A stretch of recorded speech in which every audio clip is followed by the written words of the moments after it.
Oke teman-teman, ini adalah salah satu contoh genogram. Nah, bagaimana cara membuat genogram ini?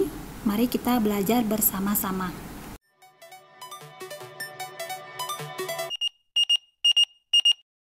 Sebelum membuat genogram, maka hal dasar yang harus kita pahami adalah lambang atau bentuk gambar dalam genogram itu sendiri. Oke teman-teman, pada kesempatan ini kita akan belajar bersama-sama dalam membuat genogram. Yang pertama adalah bentuk bulat. Di sini saya memberikan keterangan bahwa yang bulat itu adalah perempuan, sedangkan yang berbentuk kotak adalah laki-laki. Tanda panah ini adalah untuk penanda pasien. Kemudian tanda garis penghubung itu menyatakan menikah. Kemudian tanda garis penghubung dan ada penghubung ke bawah itu mengartikan hubungan anak, dan tanda garis putus-putus itu memberikan tanda dalam tinggal satu rumah. Artinya yang dalam garis putus-putus ini yang menjadi orang yang tinggal dalam satu rumah. Baiklah, untuk mempersingkat waktu, mari kita membuat genogram. Yang pertama, kita akan membuat perempuan, kemudian laki-laki, ini tanda untuk laki-laki, tanda ini garis penghubung untuk menunjukkan status menikah, kemudian memiliki anak. Nah, dari genogram ini dapat kita peroleh data bahwa keluarga ini memiliki 3 orang anak. Yang pertama itu perempuan, yang kedua laki-laki, dan yang ketiga adalah laki-laki.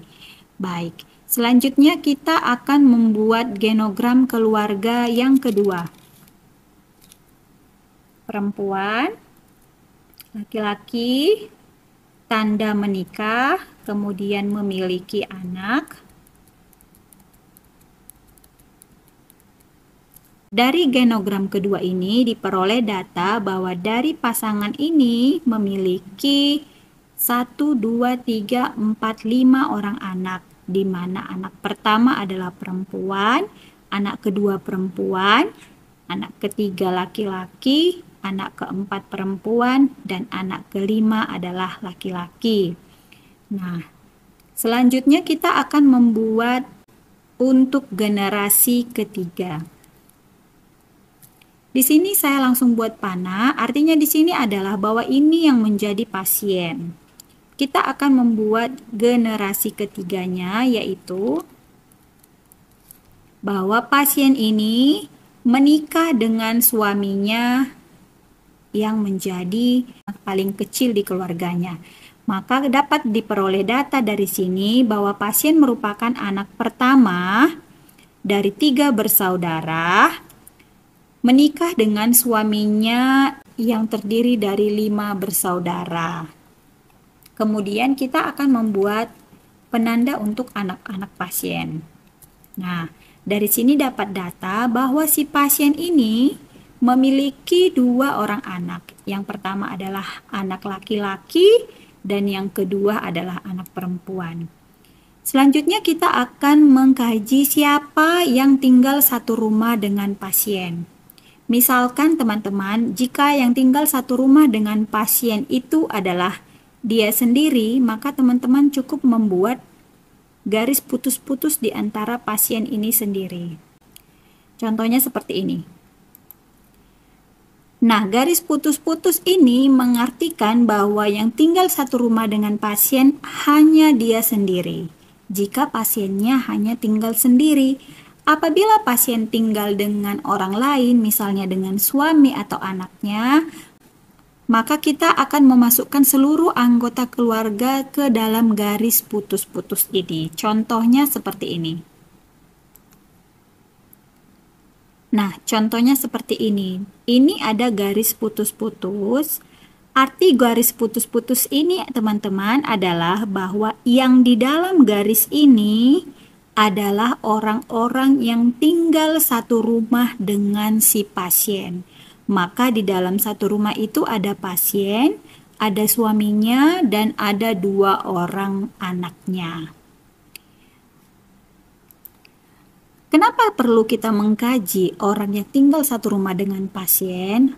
Teman-teman, mungkin pasien yang kita kaji atau menjadi pasien kalau kita di ruangan atau di rumah sakit itu memiliki penyakit menular, maka perlu kita ketahui penyakitnya ini apakah didapatkan dari anggota keluarga atau karena dia memiliki penyakit menular akan beresiko tinggi untuk menularkan kepada anggota keluarganya. Itulah sebabnya kita perlu mengkaji siapa yang tinggal satu rumah dengan pasien.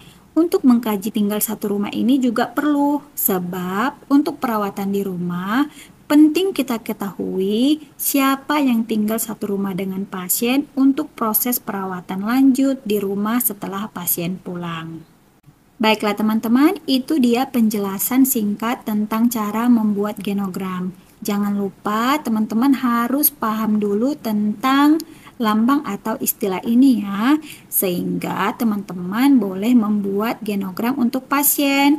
Dan setelah dapat data pasien seperti ini, maka bolehlah kita lanjut dalam membuat asuhan keperawatan.